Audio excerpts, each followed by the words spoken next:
네, 안녕하세요. 여러분의 박 대표 오늘도 인사드립니다. 자, 이번에 우리가 알아볼 종목은 이스페타시스입니다. 자, 제가 며칠 전에 여러분들에게 영상을 올려 드렸었고, 그 중에서 이제 이스페타시스에 대해서 언급을 드렸었는데, 역시나 기분 좋게 이스페타시스가 또 한번 상승폭을 기록해 주면서 최고점을 경신해 주었습니다. 자, 그 과정에서 여러분들에게 지난 10월 11일 날 언급드렸던 시점 기준으로 10%가 넘게 상승을 하면서 오늘도 여러분들에게 좋은 수익 안겨드렸습니다. 자, 그렇기 때문에 오늘도 역시나 함께 공략하신 분들 수익 축하드리도록 하겠고요. 역시나 이스페타시스에 대해서 조금 더 디테일하게 알아보는 시간 오늘 가져보도록 할 예정이며, 더불어서 제2의 이스페타시스가 될 수 있는 종목은 어떠한 종목이 될 것인지 역시나 함께 체크해 보도록 할 테니까 끝까지 영상 들어 주시기 바라겠고요. 더불어서 구독, 좋아요도 한 번씩 눌러 주시기 바라겠습니다. 자, 좀 전에도 제가 여러분들에게 얘기를 드렸던 것처럼 저희가 이스페타시스에 대해서 언제 얘기를 드렸냐? 지난 10월 11일 날 여러분들에게 영상을 녹화해서 올려드렸습니다. 그때 저희가 이제 심택이라는 종목을 여러분들에게 소개를 시켜드리면서 심택과 더불어서 PCB 관련 종목군들 여러분들에게 지켜보셨으면 좋겠다 말씀드렸고, 그 중에 이스페타시스 이렇게 여러분들에게 소개를 시켜드렸습니다. 자, 그때 기준이 어떠한 가격권이었냐면은 이스페타시스 76,000원. 자, 이스페타시스 76,000원일 때 여러분들에게 저희가 영상을 통해 가지고 소개를 시켜 드렸었고, 그리고 지금 현재 얼마까지 올라갔습니까? 76,000원짜리에서 83,700원까지 올라가게 되면서 이렇게 약 10%의 수익을 여러분들에게 안겨 드렸습니다. 자, 그때도 제가 분명히 말씀을 드렸습니다. PCB 관련된 종목군들은 여전히 단기적인 측면이 아니라 중장기적인 측면으로 바라볼 수밖에 없습니다. 그래서 왜 PCB들을 바라보셔야 되는지 그러한 과정들 저희가 계속해서 무엇을 통해서 심택을 통해 가지고 여러분들에게 얘기를 다 드렸었어요. 그쵸? 자, 그런데 이제 오늘은 저희가 이스페타시스에 대해서 조금 디테일하게 알아볼 예정이에요. 그렇기 때문에 이 이스페타시스에 대해서 일단은 결과론부터 말씀을 드리면은 저는 목표 가격을 얼마로 본다? 10만원까지도 바라볼 수 있다라고 생각이 드는데, 왜 10만원까지 바라볼 수 있는지 여기에 대해서 좀 하나하나씩 이야기를 나눠보도록 하겠습니다. 자, 일단 이스페타시스가 이제 어떠한 기업이며 어떠한 부분들을 우리가 좀 체크해야 되는지를 좀 간단하게 이렇게 알아볼 예정입니다. 그래서 어떠한 기업인지, 그리고 뭐를 파는지, 그리고 매출이 어느 정도인지, 실적이 어떤지, 그리고 앞으로에 대한 기대감, 투자 포인트와 리스크 요인은 무엇인지, 그리고 기술적 분석까지 하나씩 다 얘기를 드려보도록 하겠습니다.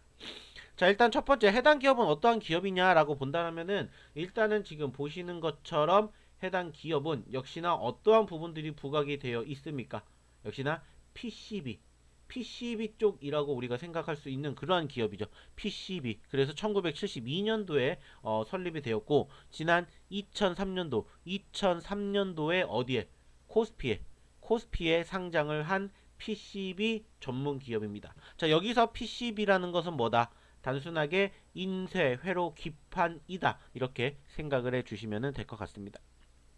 자, 그리고 역시나 이 PCB가 최근에 강세를 보이고 있는 부분들은 뭡니까? 역시나 최근 들어서 AI, 즉 인공지능이 상당히 이슈화가 되면서 관련된 종목군들에 대한 상승 포지션들이 형성되는 모습들을 우리는 최근에도 지속적으로 확인해 볼 수 있었고, 그 과정에서 해당 기업도 역시나 덩달아 상승 포지션을 만들어주고 있는 기업이다라고 판단을 할 수가 있습니다. 자, 일단은 국내에 본사가 있기는 합니다만은 국내 본사 이외에도 중국이라든지 미국, 홍콩, 태국에서 생산과 판매 네트워크를 갖추고 있고요. 매출의 95% 이상이 뭐다? 수출이다. 이렇게 생각을 하시면 될 것 같습니다. 자, 그럼 이제 이 기업이 어떠한 제품을 팔고 있느냐라는 부분들을 체크해 본다면, 역시나 얘기를 드렸던 것처럼 PCB 사업을 대부분 하고 있기 때문에 현재 시점에서는 이제 PCB가 대부분이다라고 우리가 체크해 볼 수 있습니다. 자, PCB가 무려 92%의 비율을 차지하고 있기 때문에 어떻게 보면은 사실상 이 PCB 단일 품목 중심의 회사다. 이렇게 우리가 생각을 해 볼 수가 있습니다. 자, 그리고 이제 주요 매출처를 좀 체크해 보도록 할 텐데, 주요 매출처 같은 경우에는 일단은 한 기업의 무려 40%가 넘는 매출 비중을 차지할 만큼 한 개 기업에 대한 매출처가 상당히 크습니다. 이게 바로 2025년 반기 해당 기업의 매출 비중 10%가 넘는 주요 매출처다라는 부분들을 체크해 볼 수가 있고요. 그 과정에서 대부분 데이터 센터 관련 기업, AI 관련 기업 또는 통신 장비 기업이다 라는 것들을 확인해 볼 수 있습니다. 자, 이거는 뭐냐? 일단은 상위 고객사 한두 곳의 매출 비중이 높다라는 부분들이고, 이는 성장의 기회가 있다. 성장 기회. 그리고 여기에 동시에 집중 리스크가 될 수 있다. 이 부분들을 여러분들이 좀 체크해 보셨으면 좋겠습니다. 자, 이제 이어서 이제 실적에 대한 부분들 좀 체크해 보도록 하겠습니다. 자, 일단은 최근 해당 기업의 실적을 체크해 보면은, 자, 일단 긍정적인 부분들 중에 한 가지는 뭐냐? 매출액이 꾸준히 증가가 되고 있다라는 점이죠. 보시면은 지난 2020년 3,900억 원에서 최근 8,300억까지 두 배가 넘는 매출의 급등이라는 이러한 성장률을 기록을 했다라는 점입니다. 즉 4년 만에 2배 이상 성장을 했고요. 중요한 건 뭐냐? 영업이익인데 영업이익이 128억 원에서 469원, 그리고 1166억 원, 그리고 2023년 조금 줄었지만 622억 원, 그리고 1019억까지, 자, 무려 2020년 기준으로 700% 가까이 성장을 보인 모습들이 형성이 됐고요. 순이익률도 역시나 적자에서 흑자로 돌아서는 모습들이 형성이 되었다는 것을 확인해 볼 수가 있었습니다. 자, 그렇다면 왜 이렇게 2020년, 2021년도에는 이렇게 적자폭이 컸을까라는 부분들을 좀 체크해 봤더니, 일단은 이 시점에서는 단순하게 영업이익도 발생이 되기는 했다고 해요. 영업이익이 발생이 되기는 했습니다. 근데 중요한 부분들은 뭐냐면은 역시나 금융 비용이라든지 이러한 조금 순손실을 기록할 만한 부분들이 있었다라고 해요. 자, 그 말은 뭐냐? 일단은 이 시점에서 적자폭을 면치 못했던 것은 본업은 좋았다 이거예요. 본업은 꾸준히 올라가게 되기 때문에 나쁘지 않았다. 근데 문제는 이제 재무구조 쪽에서 조금 문제가 있었다라는 것들을 확인해 볼 수가 있었어요. 그러다 보니까 일단은 조금 순이익이 꺾였다라고 체크해 보시면 될 것 같습니다. 자, 이제 올해 상반기를 우리가 체크해 보도록 할 텐데, 자, 올해 상반기에 대한 매출액은 역시나 나쁘지 않습니다. 일단은 보시면 아시겠지만은 지금 현재 상반기만 해도 지금 얼마입니까? 거의 5천억 원 가까이 4,930억 원이라는 상당히 좋은 매출을 기록을 해주고 있고, 그 과정에서 영업이익도 역시나 897억 원이나 된다고 합니다. 자, 보시는 것처럼 4,939억 원, 897억 원입니다. 자, 일단은 영업이익률만 놓고 봤었을 때는 약 18% 정도가 되고 있는데 상당히 나쁘지 않습니다. 근데 중요한 건 뭐야? 작년에 영업이익이 얼마입니까? 1019억인데 올해만 벌써 상반기에 거의 900억 가까이 했다. 자, 그건 뭐다? 실적에 대한 모멘텀이 어떻게 되고 있다? 강화가 되고 있다 라는 것들을 우리는 확인해 볼 수가 있다는 겁니다. 자, 그러면 이 부분들을 이제 우리가 조금 더 디테일하게 체크를 해 본다면 어떤 부분들로 확인을 할 수가 있냐? 바로 이 부분이죠. 2020년부터 최근까지 일단 좀 보고 이제 앞으로에 대한 미래 가치도 보도록 할 텐데, 일단 보시면은 가장 크게 집중이 되는 부분들이 뭐냐? 우선은 올해 예상 컨센서스에서 매출액 부분이 1조 달성이 지금 현재 예상되고 있다라는 거고, 2026년, 2027년으로 넘어갈수록 1조 클럽에서 계속해서 성장을 이루어갈 것이다 라는 이러한 기대감이 형성이 되고 있다라는 겁니다.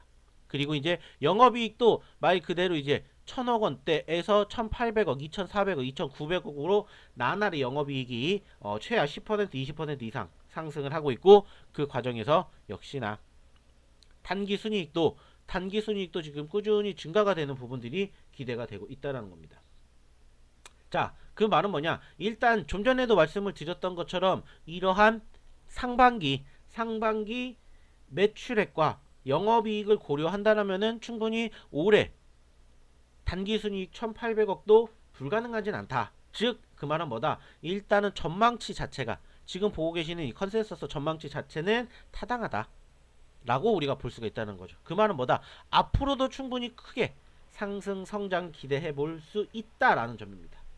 자, 그러면 해당 기업이 이제 앞으로 어떤 부분들에 대한 투자 포인트가 될 것인지를 좀 체크해 본다면, 일단은 해당 기업 보시는 것처럼 대표적으로 보여지는 것 역시나 AI 서버와 800기가 네트워크 장비에 쓰고 있는 초고속 고밀도 PCB 수요가 급증하고 있기 때문에 현재 시점에서 일단은 이러한 부분들을 우리가 좀 계속해서 주목해 볼 필요가 있지 않을까라고 생각이 들어요.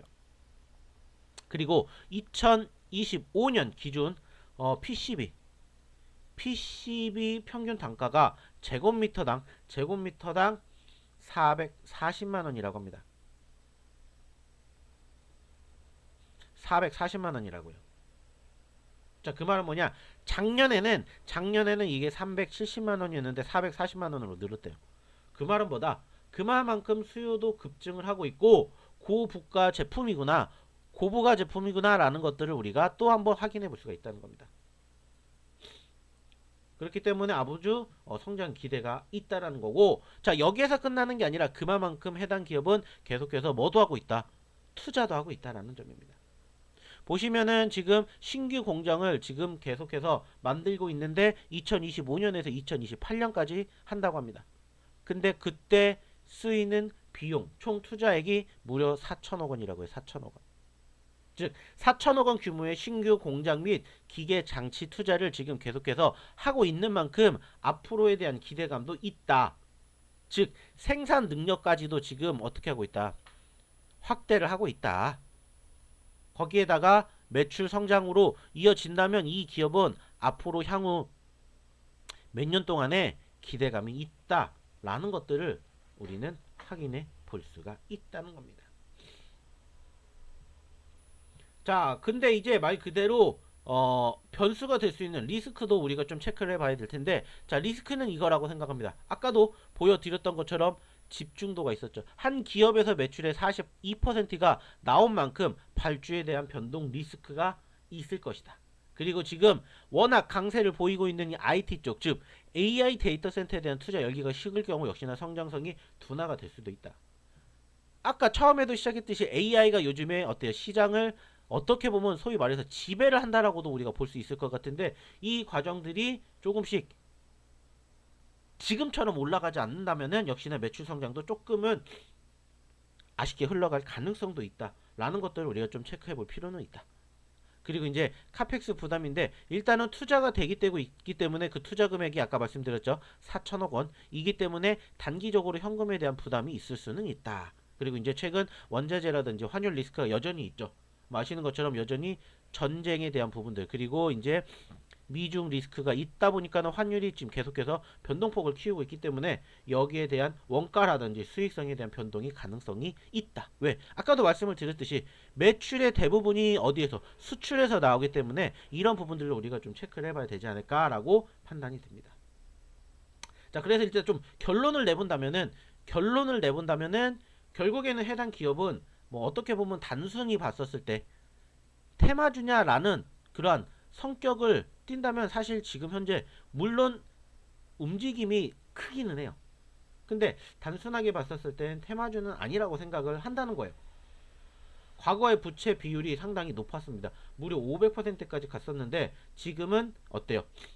글로벌 AI라든지 데이터 센터 PCB에 대한 강자로 뭐를 바꿨다? 체질 자체를 바꿨다.